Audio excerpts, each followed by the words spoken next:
Kur būs Jānis Timma?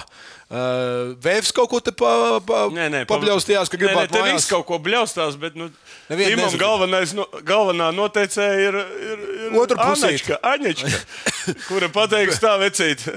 Bet, lūk, kāds izsaks Spānijas ACB?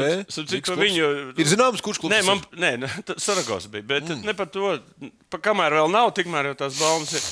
Bet kas ir stāsts? Piemēram, ja tu atver visu to internetu vaļā, tad pa viņu to sievu vairāk komentāri nekā pa viņu to basketbolu karjeru.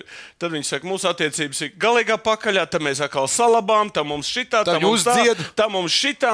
Un iedomājies, viņam viss tas sviests galvā, un viņam vēl jādomā par basketbolu.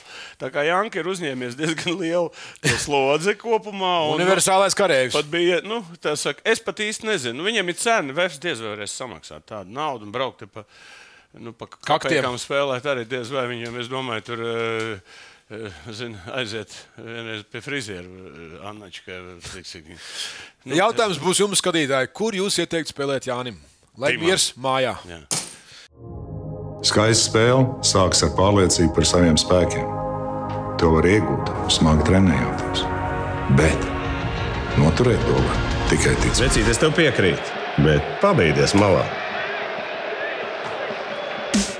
Kopā par skaistu spēli Viljams Hilde LV.